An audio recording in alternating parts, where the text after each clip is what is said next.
and welcome to Emotional Grit, the podcast where you can learn about the power of perspective and the science that fuels us. I'm your host, Jennifer Fernjack, and I'm incredibly grateful to share that today's guest is Charles Hoyes.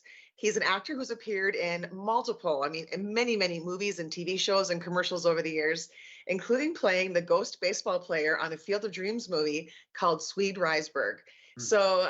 With that being said, we'll go ahead and get things started. So thank you for being here today.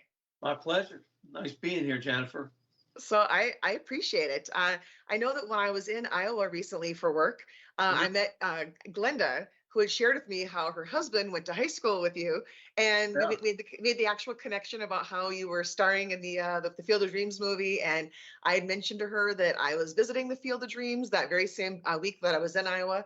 And it is such an amazing place. Yeah. And so for you to have played one of those ghosts is just, I just can't wait to hear your stories. So if you could please take us back to the 1980s when you auditioned for the movie, did you have any idea that we'd still be talking about it to this day and that it would have the impact that it has? And of course, it got Academy Award nominations as well, but any clue? I read the book. The book was titled Shoeless Joe. And I read it maybe like 86. And I said to my wife, oh, this is going to make a great movie. But of course, you know, I said that to her maybe 2, 3, 4 times a month. Every time I read something, oh, this will be a great movie. Okay, hon. So jump ahead to 1988. And I was at my commercial agent's office, and he got on the phone. He didn't represent me for movies and television, but he got on the phone. And while he was on the phone, I'm looking at this breakdown upside down on his desk. It says Shoeless Joe. I went, oh, they're doing that. He gets off the phone and said, are they doing that? He says, yeah, it's a baseball pick, you know, something. I said, he said, are you in it? I go, no, are you auditioning? I said, yeah, I have an audition for this. Well, I had no idea it was even being done. So as soon as I leave his office, I down the hill to the payphone, and I get my theatrical agent on the phone and say, hey, you have to get me into this movie. All right, Charles, I'll get. No, you have to get me in. If I don't have a stroke in the audition, I will get I promise you, I'll get the. All right, Charles, I kept after for like 3 weeks. Finally said, okay, they're going to see you. So, and the way that it came about was they were looking for ball players in the movie that didn't look like sleek 80s and 70s ball players. One of the guys looked like they came out of coal mines or bars, like the guys kind of looked like back, you know, in the 20s and the 19s. So, but they were looking for they had an audition in Dallas, and they were looking in New York and Miami and Chicago. Somebody said, there's a showbiz league in Hollywood. There's like 45 teams, nothing but actors. Why don't you go there? So they came out looking for us, and jump ahead to the audition. And Marjorie Simpkins was cast in the thing. And I started to get the feeling, this is pretty good. This is going to be a pretty good job. So I pulled out both barrels, had my whole gear packed when I went to go meet with her, full uniform. And just before I walked into her office, I put in a shoe of Red Man. And she says, you look like a ball player. Are you going to spit on my rug? I go, no. She says, okay, we'll see you in the callback. So actors lie and say that, oh, I can play football. I can rappel down mountains. I can set myself on fire. I can play baseball. Right. So we get to they have a play callback. And they got Rod Dato, the head coach of USC, and his assistant coach is Don Buford at the time, who had played the major leagues with the White Sox and the Orioles. And so these guys are discerning guys. They could look and hit infield, or we're throwing a ball, they're watching, he can't play. Some kid came over to me, and he says, where's right field? And he had his glove like in his belt on his pants. And I pointed at left field. I said, it's right over there. Here, just go right over there, because actors do that to one another. I said, whoa, yeah. He's done. So we get the part. And we're supposed to go to Iowa. And we're supposed to be there like in May. And there's a famine. in the Midwest in 1988, and nothing's growing. The corn is not growing. It's 4 feet, 3 feet high, and we need 8 feet because at some point we got to disappear into the corn and come out of the corn, and we're also like 6 foot and taller, just about all the ball players. So they kept telling us, hold off another week. Can you hold off another week? Can you hold off another one? Yeah, sure. So we didn't actually get there till the 3rd of July. By then they had cultivated the field, which was probably the only field in Iowa that had 8-foot corn. Everybody else was so. And so we finally get there, and we're doing a film, and all we're doing is playing ball all day, because they weren't ready for us. They're shooting Kevin and Amy, and they're shooting. Burt Lancaster was doing a movie in Spain at the same time, and so when he would show up down the dusty road, all bets are off. I got to film Burt stuff. To play Moonlight Graham. To play Moonlight Graham. Yep. Yeah, Doc Graham. And James Earl Jones wasn't there yet. And so Ray Liotta was there. In fact, I'll go back. Before going to Iowa, I used to own taxi cabs, and I'm driving one over in Westwood one day, and pick up this, I won't say her name, wonderful actress, real, sultry, sexy voice. She's saying, "What do you do?" I said, "I'm a cab driver." She said, "What do you really do?" I said, she said, "What do you do?"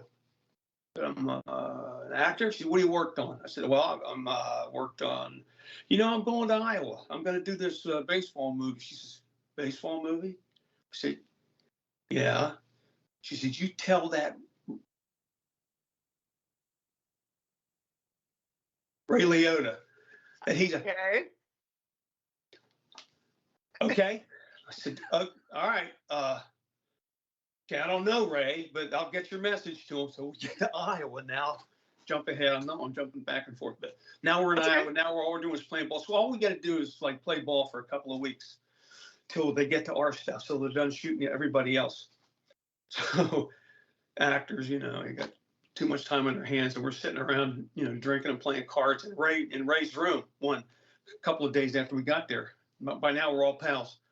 So we had a little break in the action. I said, "Hey, listen, Ray, I got a message for you. I said, this said that you're a Elizabeth." He says, "Oh my God, I love her. I love her.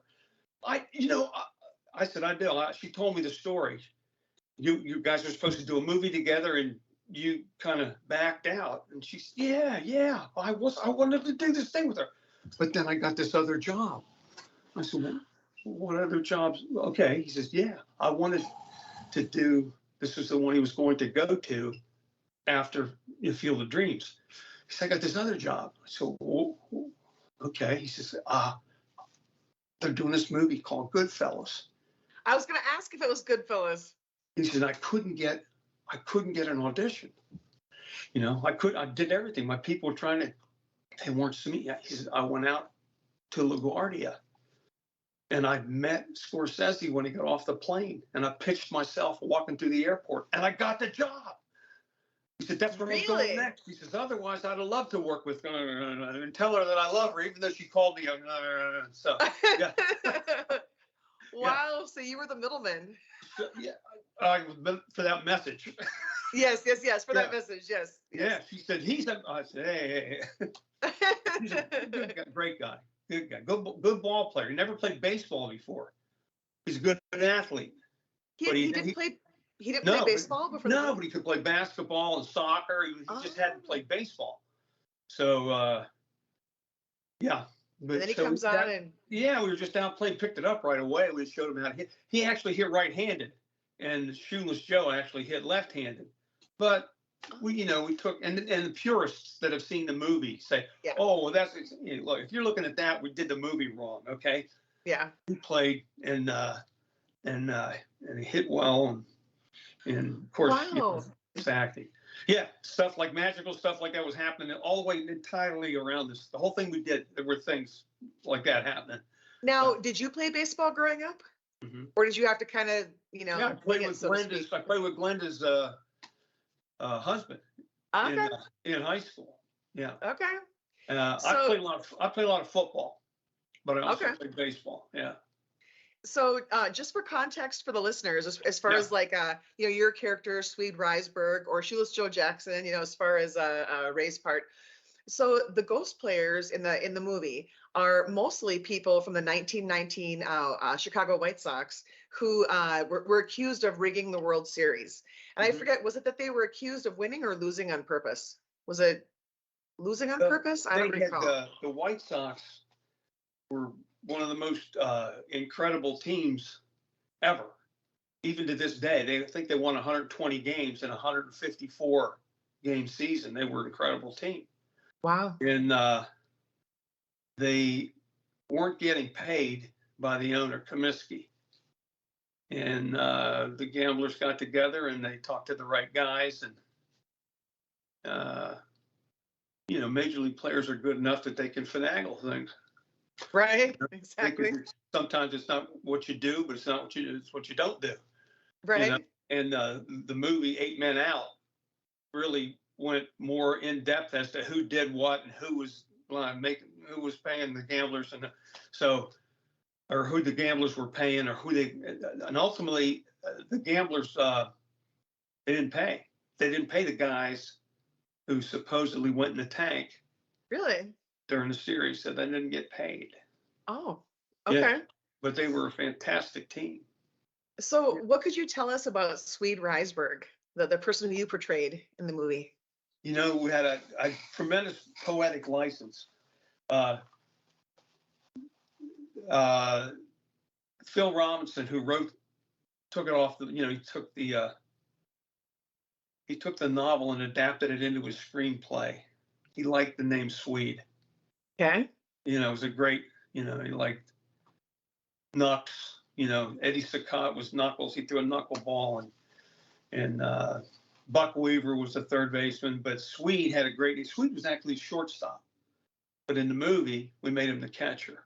Again, we took a little bit of poetic license. Okay. Yeah, Swede was one of the guys. Yes, was one of the guys that worked with the gamblers, as I understand it. He's one of the guys that actually spearheaded the message. Oh, the rigging? To the player. Yeah, Okay. in the movie, in the 8 Men Out, he's a short. I think it was Swede was an infielder. Ray Shaw was the catcher on the team. But Swede's a cool name. And Absolutely. Yeah. And circling back to Shoeless Joe Jackson, was Yeah. it true, or is it true, that he got that nickname when he was playing for the Miners? I think he was given a pair of spikes, and they hurt his feet, so he took them off and was playing in his socks. Yeah. And so the other players began teasing him about, now he's Shoeless Joe Jackson, and the name obviously stuck. Yeah, and he was the best player in the series. I think he had 357 for the series, so he didn't. Okay. He didn't go in the tank. He just played, but he's not necessarily and most of the players weren't necessarily mental. They're good ball players. Yeah. And they kind of got hoodwinked, but he was a fantastic player, supposedly. Wow. Just run like a deer, and just played left field. He was and just hit just a natural born hitter. He just could hit anybody. Circling back to even after he got thrown out of baseball, he's 52, 60 years old, playing in the tobacco leagues down in Carolina. Really? He got thrown out of baseball. He can still hit. That's interesting. Yeah. Okay. Well, and circling back to Moonlight Graham, I know we mentioned him a little bit earlier. I didn't realize, like when I first saw the movie, that was an actual real person. And I have since found out that he's buried in Rochester, Minnesota. Uh-huh. He was affiliated with the Mayo Clinic. He obviously became a real doctor after playing baseball. Mm-hmm. And he was an actual practicing physician up in Chisholm, Minnesota. And Chisholm is where Kevin Costner and James Earl Jones, go to actually meet him in the movie. But the actual city that portrayed Chisholm, Minnesota was actually in Illinois. So they actually went someplace else to shoot it. Yeah. But I know that after I went to the Field of Dreams, what was that? Again, poetic license. Exactly. Yeah. So I know that maybe a month or so after I was in Dyersville, Iowa, at the Field of Dreams, Hmm. I was up in northern Minnesota for work, and I stopped in Chisholm. And Chisholm is maybe an hour or so, I think, from where I grew up in Cloquet, Okay. Minnesota. And Yeah. so just a treat to be there. And I saw a huge billboard on the side of a building about Moonlight Graham, and just did some research on him. And Yeah. if I read things correctly about him online, I don't think he even played a full game. Correct? I think was he just like a single The inning or something Yeah, like that? It was the pretty. story that Burt Lancaster tells in the movie is like he was playing for the Giants, and he was already interested in being a doctor, Hmm. but a good ball player. But he got called up at the end of the season when they call up rookies. People are out of contention and they're not going to be, and they're looking at new guys. And he was sitting on the bench, and John McGraw, the manager of the Giants, said right field. So he went and grabbed his glove. He played an inning in right field. Never got a chance to get to the plate. And then when the season was over, he just decided, I can't do this again. I can't. I can't. My hopes, I need to just concentrate on being a doctor. And so little piece of Wow. him, yeah, a little piece of his must have died that day. But Right, right, that, that happened and made him somebody that affected thousands of lives later on. So right. yeah. Well, and I know that one of the most famous scenes in the movie is when James Earl Jones gives his speech, if you will, to Kevin Oh Costner my about goodness. why he should not sell the farmhouse and instead Oh have an actual game where people could come watch and pay admission, and that yeah. would then pay off what he owes the bank and that kind of thing. Hmm. And I thought, here we have someone who's known for his voice as being Darth Vader, because his voice obviously was in the Star Wars movies as Yeah. Darth Vader. But yet, I've also read stories about him about how he has been a lifelong stutterer. And I thought, man, that is so interesting and amazing that someone who's known for his very very presence through his voice has learned to navigate the world of stuttering. Yeah. And I thought, man, I'm like, what a great guy. Like, did you ever get to meet him when the shooting took place Oh of the sure. movie? Hanging around. That's all I did was hang around for 7 weeks. You know, Right, right, right. they would shoot their stuff, and we just sprinkle us in. Because they had a lot of stuff from the ball players that was not in. You Oh, know, so we were shooting around them. But like I said, they had to get done. And there was a strike in Hollywood that summer. There was a writer's strike in '88. In okay. fact, there was 155, 54, 55 days longer than the one they just had. There wasn't anybody working. And if you got a job out of town, that was gold, you Right. know? So, uh, uh, what got me going on that? We were talking about, Oh, just James Earl Jones oh, and right. Okay. and So, yeah. what he was So when like. we got to Iowa, they kept pushing our start back because the corn wasn't growing, but they were trying to shoot around and get everybody else. Kevin had to be done by a certain time to go and do a movie called Revenge in Mexico. Okay. Amy had to be done by a certain date because she was going to Chicago to do Uncle Buck. James Earl Jones was going to do Fences on Broadway. Yeah. Timothy Busfield had just been nominated for he'd been nominated for his work in 30 something Oh, the TV show? as the best actor. Yeah, in fact, he got that notification right while he was shooting the scene, right in the middle of shooting the scene. So everybody else had to be done by a certain day. But they shot us around. They would work our scenes around the others because it was easier to do it that way. Makes And sense. so yeah, we got hanging with James Earl Jones quite a bit. Just kind of like you said, he just opens his heart right to you, and Yeah. that voice. And you're looking at the voice of God and the voice of Darth Vader, and it's like, Yes. Yes. oh, Ray, they will come. Oh, they will Exactly. definitely come. They'll most definitely come. I'm standing there looking at him. Oh, that. Right. Right. Yeah, It's like yeah. you could be doing something else, and I'm sure you would stop whatever you're doing just to like That, hear him speak. the people like, they say, oh, I'd pay to listen to him read the phone book. And there are certain people walking on this earth that are like that, Yeah. and he's one of them. Yeah. No, I totally get that. Yeah. So with the movie, of course, it starts out where Kevin Costner plays this farmer who Yep. keeps hearing this voice that when he's out in his field of corn that whispers, "If you build it, he will come." And of course, he's wondering, well, what does that mean? And then the whole plot takes place for the movie. And eventually, at one point, his little girl says, "Daddy, there's a man outside." And that's when he goes out and sees Ray Liotta, playing Shoeless Joe Jackson.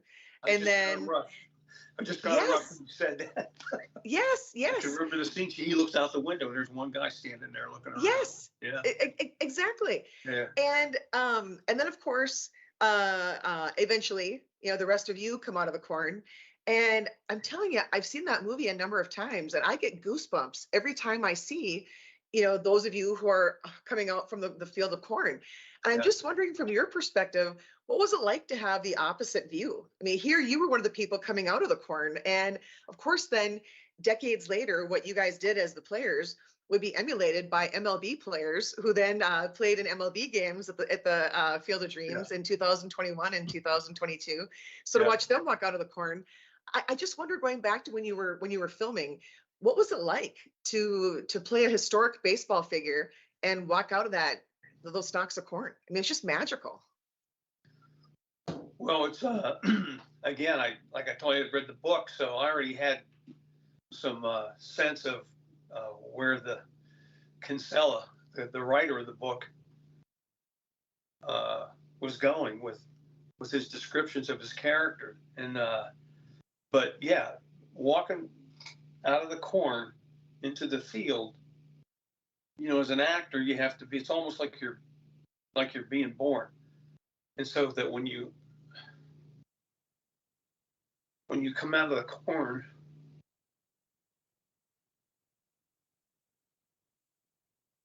it's so moving, Absolutely. and you're just like, oh, like I'm a ghost, but you're Yes. not a ghost. You don't know what you are, and so as an actor, you got to remove all that and say, I'm just looking at this for the first. I don't even know what I'm looking at. Oh my God! Right. So yeah, it was eerie, and it was. I still get.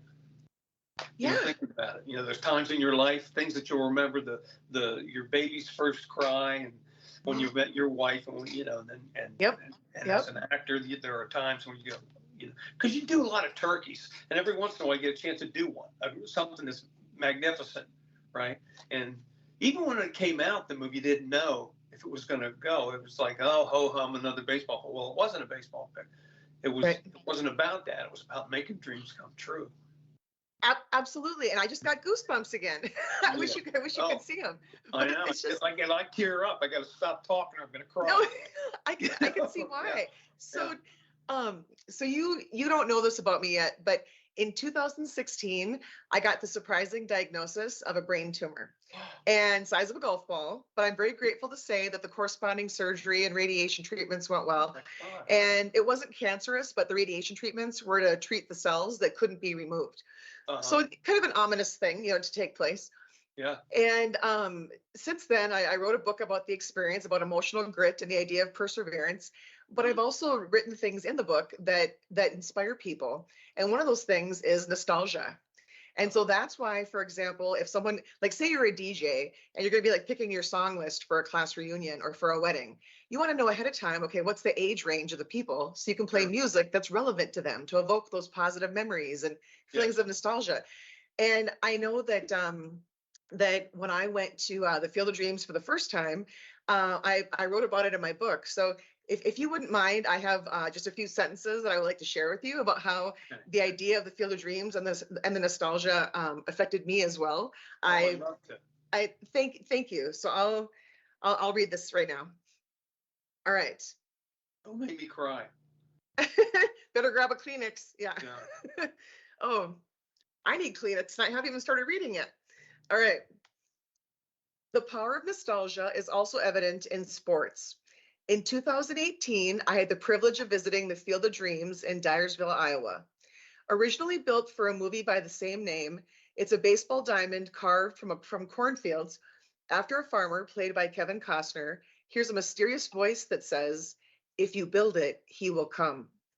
The ghosts of great players can then be seen emerging from the stalks of corn to play ball. As I stood by the farmhouse, I pictured the ghosts playing ball in the infield and the scene where Kevin Costner's character asks a younger ghost version of his dad, "Want to have a catch?" As I did so, I thought about how my dad played baseball when he was growing up and the ways the game taught him the importance of celebrating wins while viewing disappointments as opportunities for growth. All things he would later pay forward as he helped me face surgery and the fact that my life could change forever. Yes, the movie is about dreams, but as I stood by the field in person, I realized it's also about belief, faith, hope, and a zest for life, all components of emotional grit. Oh, I mean, it's such an amazing place. It's so amazing. And literally, I went back to the Field of Dreams a second time just a few months ago. And that's when I met Glenda. And I remember I got a tour of the farmhouse. And one of the things that I learned is that to this day, I mean, here we are, decades after the movie was made, there are people from around the world, including people from Japan and people from Australia and from Europe and different places who will still come to Little Dyersville, Iowa, and want to yeah. go to the Field of Dreams because of what it represents. And it's just also I've read or I've listened to some interviews on YouTube. One in particular was between Conan O'Brien and Kevin Costner, where Conan had said to him, you know, this is one of those rare movies that actually makes adult men cry because they'll think about, you know, what would I do if that was me with my dad or me with my son? And would I make different choices in life, or would I try to right wrongs, or how would I do this? And I know Ray Liotta was interviewed about that scene as well, and I saw where he had said that strangers would walk up to him and say how the nostalgia and the just the meaning behind the movie and the field itself would inspire them to try to make amends with people or try to spend more time with their kids. And all that being said, I'm wondering for you, with that scene in particular, did that in any way inspire you with anything in your personal life? Oh my God, I lived that. Yeah. That moment that you just talked about. Hey, Mm. hey, Dad, you want to throw catch? Yeah. Yeah. I play ball with my son. I play in this modified fast pitch league, Mhm. and I brought him out one time because we were short a guy, and they loved him. They said, "You can stay home because make sure he comes." Right. I get to play ball with my son every Saturday. And sometimes he's on the other team. He's a train wreck. He'll, tear your head off. He's really good. I'm hanging on by my fingernails. I've taught myself how to pitch. But before anything else, he'll come out, and once I've stretched and he's stretched, and I'm just throwing catch with him, just for a couple minutes before the game starts, whether he's on my team or he's on the other team. And all I can think of when I'm looking at him throwing the ball is this little 5-year-old saying, "Dad, can you show me how to pitch?" Mm-hmm. You know. And the And benefits. Yeah, me telling him, no, not yet. I don't want to burn your arm out, but soon enough. Right. I get to do that every week for at And the least a couple of benefits, minutes. Yeah. the benefits go beyond playing catch. You Yeah. know, it's you're bonding, you're creating memories, you're Yeah. building rapport, you're taking time out for each other. It's a way to show respect. It's all those things. You know, I mean, just what a beautiful thing. Well, You know, like I said, we unfortunately do a lot of turkeys in my biz, and every once in a while I get a chance to do something cool. And that was definitely cool. oh, 100%. Mhm. Absolutely. Yeah. As part of the tour that I did of the farmhouse, coupled with interviews I've listened to online, I learned different things from behind the scenes of the movie and Mhm. things that may even surprise you. I'm not sure, but one thing was that at the very end of the movie, when you see that line of cars that's zigzagging, this really, really long line of cars waiting to come to the Field of Dreams, Yeah. and it's dark outside, so all you see are their headlights. And the shot is from a helicopter above, which of course you can't see the helicopter in the movie. But I learned that there were, I believe it was 1,500 cars, but less than 100 of them actually moved. And so instead, what they did, now keep in mind, this was back in the 1980s. So there Mhm. were no smartphones, there was no World Wide Web. You couldn't do certain things you could do now. So what people did, and there was no CGI, like special effects or whatever, Yeah. So what they did was they communicated to people, a lot of whom were locals in the cars, Yeah. through a radio station that they would then tune into in their car. Yeah. And they would get direction from the radio station whether or not to turn on their high beams or low beams or high beams or low beams. And by doing that, and then having the shot from the helicopter, it gave the impression that the cars are all moving when they're not. And I Uh, just thought, that is brilliant. That is yeah, brilliant. I So, didn't even know that, but I knew that they had put ads in the paper to get all those people to come out and mhm. be part of that shot. But I was not aware, and I did remember the part about the radio station, but I didn't know the part where high beams, low beams, high beams, low beams made it look like they were moving. That's new to Yeah, me. So thank you for sharing. I didn't know that. isn't that fascinating? I didn't And, know that. and then the actual farmhouse now, and I'm not sure how long they've been doing this, but you can actually spend the night there. So Yeah. I heard that sometimes there'll be like bachelor parties, or sometimes it's families or what have you, but we'll actually stay there. Uh, And for a certain amount of time that night, the lights on the ball field are turned on. So wow. you literally can look at it through the windows of the farmhouse, and it's Yeah. just it's that feeling of all the negativity of the outside world just goes away, and it's just silence, and you're just there, and you're in the moment, and the hustle of everyday life and negativity of other things is just gone, and Yeah. it's just beautiful. Oh, gorgeous. It's gorgeous. And it's funny thing, it's again, Providence, whatever. They were flying around Iowa looking, where are we going to shoot this? Where are we going to shoot this? And they flew right over, they're in Dubuque, and they got out of the farm, and they came up over a horizon and went, right there. That's the spot right there. And they landed on this guy's property. And this, everybody in Iowa grows corn. Everybody's Yeah, corn. If you have land, you grow corn. yeah, And this guy, as I understand it, he wasn't really a farmer. He had the land and he grew corn, but he worked at the John Deere factory, which is right there. It might even be right there in Dyersville. okay. And they flew in and they said, listen, we want to do this thing. We want it down. Can you cut down your corn and so forth? And can we use the house? And don't worry, we'll put it back exactly like it was when we're done. So they get done shooting the film and they said, we're going to put it back. He said, nah, leave it. It's good. Leave Nice. it like it is. Leave it like Little it is. upgrade. Yeah. Very, I very don't know. I nice. don't know what it looked like before, but he said, yeah, I kind of like it. And the guy, I guess there was a farmer next door, like left field.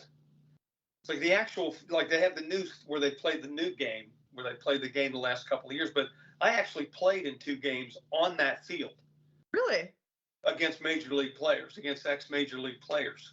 Upper Deck, the baseball card company, put together a couple of games, 93, maybe 94. Really? A couple of years after we'd done the movie. And so, it's me, Hollywood people playing against like ex-major leaguers. So how do you think that went?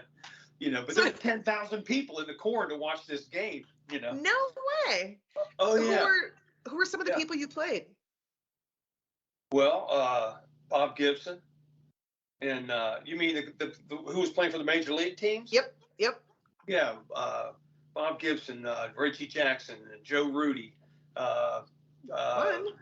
Lou Brock was there. Bob Feller was there. I actually batted against Bob Feller. He's 80 And he years old with pop bottle glasses. They had to lead him to the mound, right? Threw the first pitch over my head. The umpire said strike 1. He bounced the second one across the plate. He said strike 2. I said, he says, okay. I looked at the ground. I didn't want to embarrass him because there were people right there. I said, so Right. if it leaves his hand, it's a strike, right? He says, you got it. Let's go. He puts another pitch before I swung. As long as you had fun, that's what counts, right? Oh yeah, Kurt Flood, the guy who made free agency possible, the guy who sacrificed his career in the major leagues so that everybody playing this game now makes money. Wow. They took his career away from him. He was a great player, but he was there. I had a chance to walk up to him and said, man, every one of these guys owes you. Right. Every one of these guys owes you. What a great opportunity. Yeah, just a wonderful guy. Wow. Yeah. So I remember in 2021 when the White Sox were going to be playing the Yankees, Yeah. just how hard it was to get tickets. mean, if I remember correctly, Yeah. I think wasn't capacity, I think like 8,000 people or something. And of course the game was sold out. And Hmm. before the game started, Kevin Costner, walked out of the corn before the players did Yeah. and tried to again, that nostalgia that's tied to the movie. And again, I can't stress the fact that enough that the movie is from 1989. This is a 2021, MLB Yeah. game, and the game is sold out. I mean, the Field of Yeah. Dreams is just a beautiful place, and the Yeah. movie is just so touching. And then of course the next year we had another MLB game, and that was I believe the Cubs against the Cincinnati Reds, if I'm not mistaken. But before that game started, we had Hall of Famer Ken Griffey came out of the corn with his dad, and of course said, "Want to have a catch?" to his dad. Yeah. And then more families came out, and But that. Yeah. I mean, just as I was watching it, I'm all getting touched Yeah. again, and it just brings Yeah, tears to my eyes every It time. has that effect on you, it really does. And I can't. I've seen the movie 30 times. I've watched them film the scenes, and I'm still Right. walking through. I'm walking through my living room or something. If it's on, I'm done. I stop. Whatever I'm supposed to do, I just Yeah. stop. Yeah, I know. You know what? We'll go to the store about a half an hour. I gotta. Oh, are you watching? So- Are you like, I know the house is on fire, but yeah, I want to finish watching this. The house is on fire. Yeah. Here. Yeah, The house is out I'll back. do it Okay. later, like whatever. Good luck. Wow. Now, were you also able to meet Kevin and Amy, or did they shoot Yeah. their scenes in the farmhouse and you were Yeah. separate? No, and Amy was real nice, just a doll, just right. And Kevin was as nice as a guy could be. Cool. That had 30,000 people pulling at him simultaneously. I mean, Right. the poor guy would finish a scene, HBO would grab him. He'd finish another scene, and somebody else would grab him. And so he was as gracious as a guy could be. That's had everybody down his neck. Very professional. Oh Wow. yeah. Oh, and I just- can play. Like Kevin played. He played ball when he was junior college. When you throw a catch with Kevin, he throws like a Oh. heavy. He had a heavy arm, a fastball. Like he hits you in the mitt. It's heavy. It's like catching a rock. He had a good arm. Yeah. Wow, I didn't know that. Oh yeah. Well, and apparently now he's in a band. So I don't know what Oh instrument yeah. he He's been in a plays. band for a long time. Yeah. Really? He's always fooled around. You saw what? Tombstone? Is that not Tombstone? Oh. I forget the one where he's a cowboy. Yellowstone? I'm trying to. No, it was Brian Dennehy's in it, and I'll think of it. I'll think of it at midnight. I'll call you. Yeah. Yeah. I'm bad Send me a with text. Yeah. the titles. Yeah. Right. Wow. And then I forgot that Amy was in. Did you say was it Uncle Buck with John Yeah. Candy? Yeah, she was Uncle Buck, and in fact, that was where she went. She left. She left Iowa to go do that in Chicago. Yeah. Okay. She's real feisty, real nice, real down to earth. And her, I don't know if they're still married. Ed Harris, I think. She was married to him at the time. Okay. And he came out and visited a couple times. He was out hanging around. Nice. Yeah. So of all the decades, that you've been doing, whether it's TV or movies or just different things, do you have any favorites? I mean, obviously Field of Dreams is one of them, but even beyond that, any TV shows that you yourself like to watch that you've also been in, or movies you've been in that you like? I always watched Shameless, and I got to play a psychotic killer in prison in Shameless. Wow. Played senator. I played a senator in this show called Made for Love, and the senator's name was Jerry Glanville. I said, what? I thought somebody must be a football fan that wrote this thing. Jerry Glanville is the coach. He used to leave tickets for Elvis. He coached Really? yeah, he was the coach of the Oilers. He was the coach of the Atlanta Falcons. He's a real feisty guy. No way. Yeah, he's a good football That's guy. funny. Is this right, Wow. Jerry Glanville? Yeah. Wow. Yeah. Well- yeah, but I mean, I did X-Files and Okay. Dukes of X-Files. Hazzard, the original Dukes of Hazzard. I was the bad guy of the week in the Dukes. Really? Yeah, I'm dating myself now, but I that's how long loved I've that been out show here. when I was growing up. Oh, yeah, That's my grandparents' favorite show. Are you gonna remember Wow. Dukes? I said, yeah. I So don't know when, but- were your scenes with like Boss Hogg, or were they with Bo No, or Luke or yeah, I'll tell you a story. or me and Daisy? me and my brother, we were terrorizing Hazard County that week, and Melinda Nod it was our sister. So the three of us were, doing whatever. We were the bad guys of the week. She at the time was dating John Schneider. Schneider? Yeah. And so, anyway, we're in a fight scene on a Friday, and my Doug Hayes is playing my brother, and he's fighting with Tom Wopat, and I'm fighting with John Schneider, right? They caught up with us, and they're going to beat us. And so the stunt coordinator laid it out, and then you go left, right, left, left, right, left. Okay. Well, we did that, but John's so big. He's John Schneider, big guy, like 6'4", 6'3", 6'4", and he's got, back then he's a kid, and he's used to fighting every week because the Dukes fight every week, and I'm the bad guy of the week, so I'm listening with real. So left, right, left, got it. Well, John goes. He went left, right, left, but when he shot his punch, his elbow caught me. I was facing him, so he hit me, and he hit me on the left side of my cheek with his elbow. Cut, and the stunt coordinator comes over and says, "You dugger," and Schneider says, "Whoa. He did it right. I screwed it up." And then he didn't have to do that. He could have just let it go. He could have just let it go. Well, not only that, now my eye goes out to here now. It's late on a Friday. We're done. We got to come back Monday to finish the episode. So I got home, and my eye is out to here, right? I get a call that night from John Schneider. He said, "Chuck, I'm so sorry. I'm so sorry." I said, "What are you doing?" I said, "I'm going to put some ice on it." He said, No, go to the store and I do this all the time. I'm all the time getting hit or hit. Go get a couple of bags of peas, some frozen peas, and just put them on your eye. Okay, just do it all weekend, and I'll see you on Monday. And it went right down. Everything went right down. Didn't even discolor. That's the kind of guy he was. He's a big star at the top of his thing. He could have said, "This guy did it. Yeah, that's his fault," but he didn't. He owns up to it. Yeah, he's a good guy. That's funny. Yeah. So what character were you in the X-Files? Were you a bad guy there too? Poor bastard. Oh my God. This guy, I was a guy whose wife she disappeared. And Mulder and Scully, show up, and they're doing this and that, and they're trying to find. And so he's interviewing me, and I'm telling him, "Yeah, I don't know what happened. I looked in her. I looked in her drawer and found this. And it's somebody's phone number." And you go, "Oh, yeah." And then I looked in her shoe, and I found this. It kept getting worse, And then I looked in her sweater, and I found this key. It's like this poor guy. One thing after, my wife disappeared, and she ends up buried in the front yard, right, of my own house. So I was the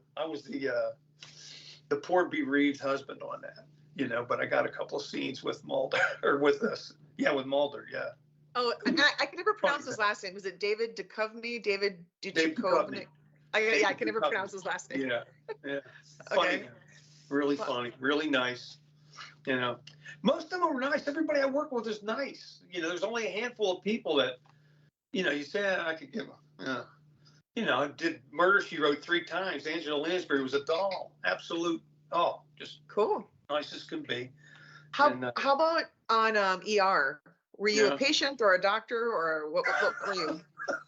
I always play these guys. I'm playing this guy who was supposed to pick his son up after soccer practice and forgot. And the kid's got hypothermia, and he said, and the doctor's giving me hell. "What's the matter with you?" "Well, we've been having trouble. We've been talking." And he says, "Yeah, but you're supposed to pick him up." I said, "Oh, no, I forgot." I was that guy. Okay. I was bad dad, I guess. Yeah. And then I believe you were also in West Wing, if I'm not mistaken. So I'm wondering, were you a bad guy there too? No, I was West Wing. I was a commander. It was a short one. It was a buddy of mine, Kevin Hooks, was directing the episode. We played ball together. He says, "Come on in. This isn't easy. You just laying down. I'll have you out by lunchtime." I was part of Strategic Air Command or something.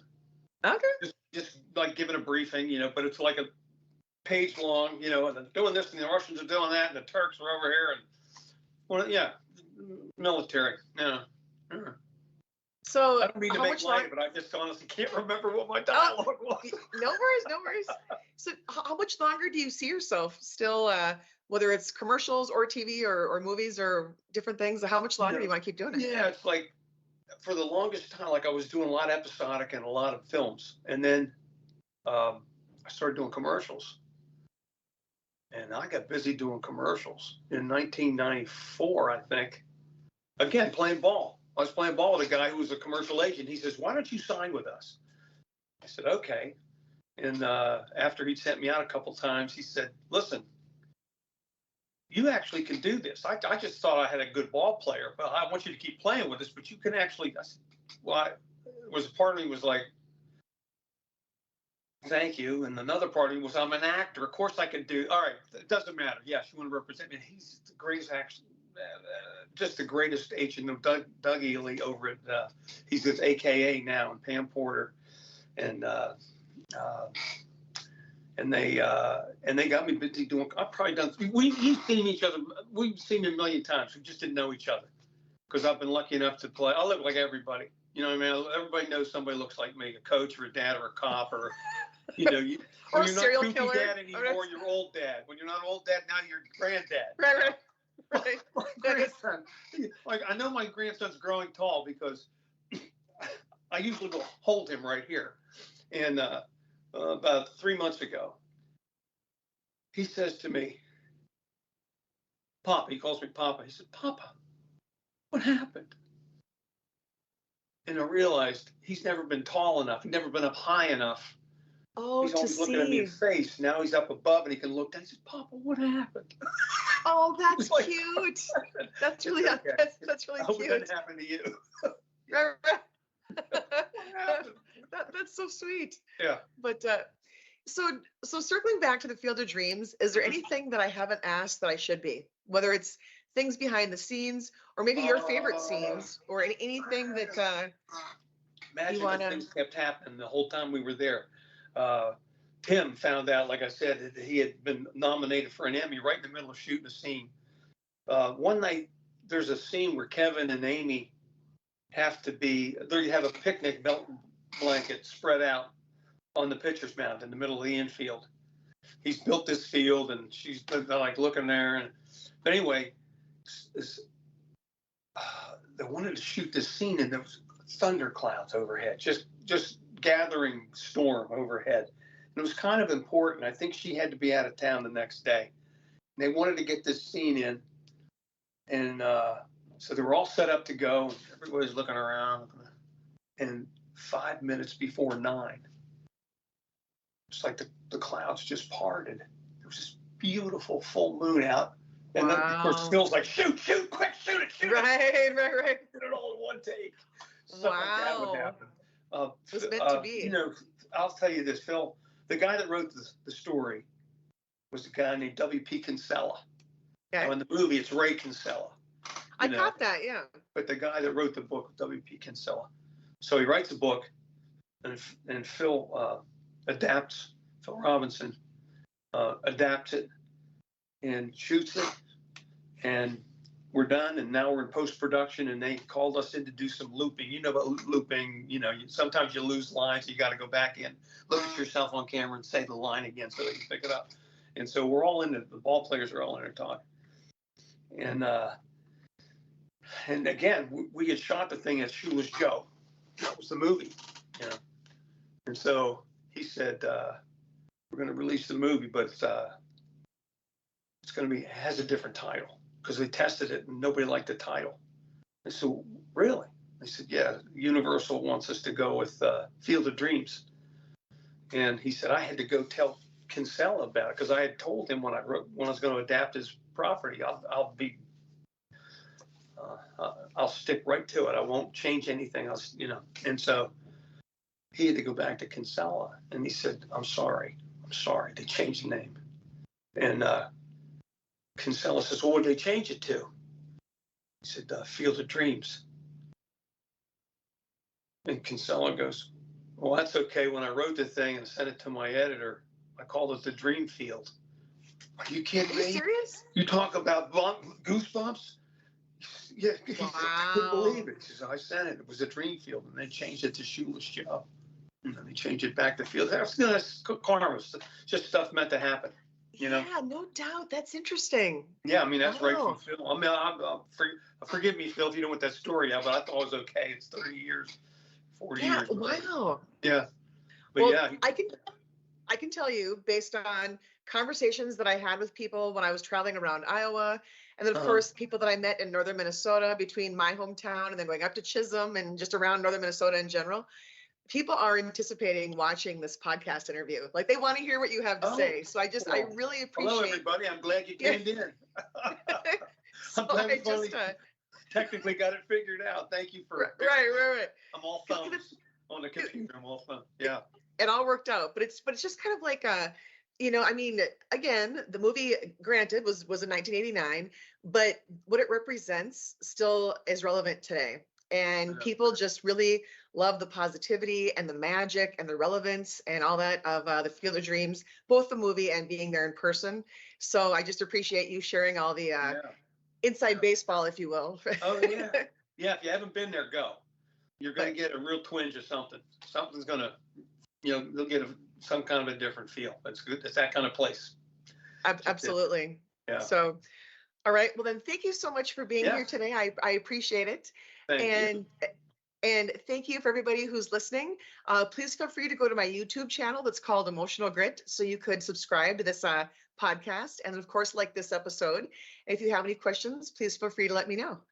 Thanks, everyone.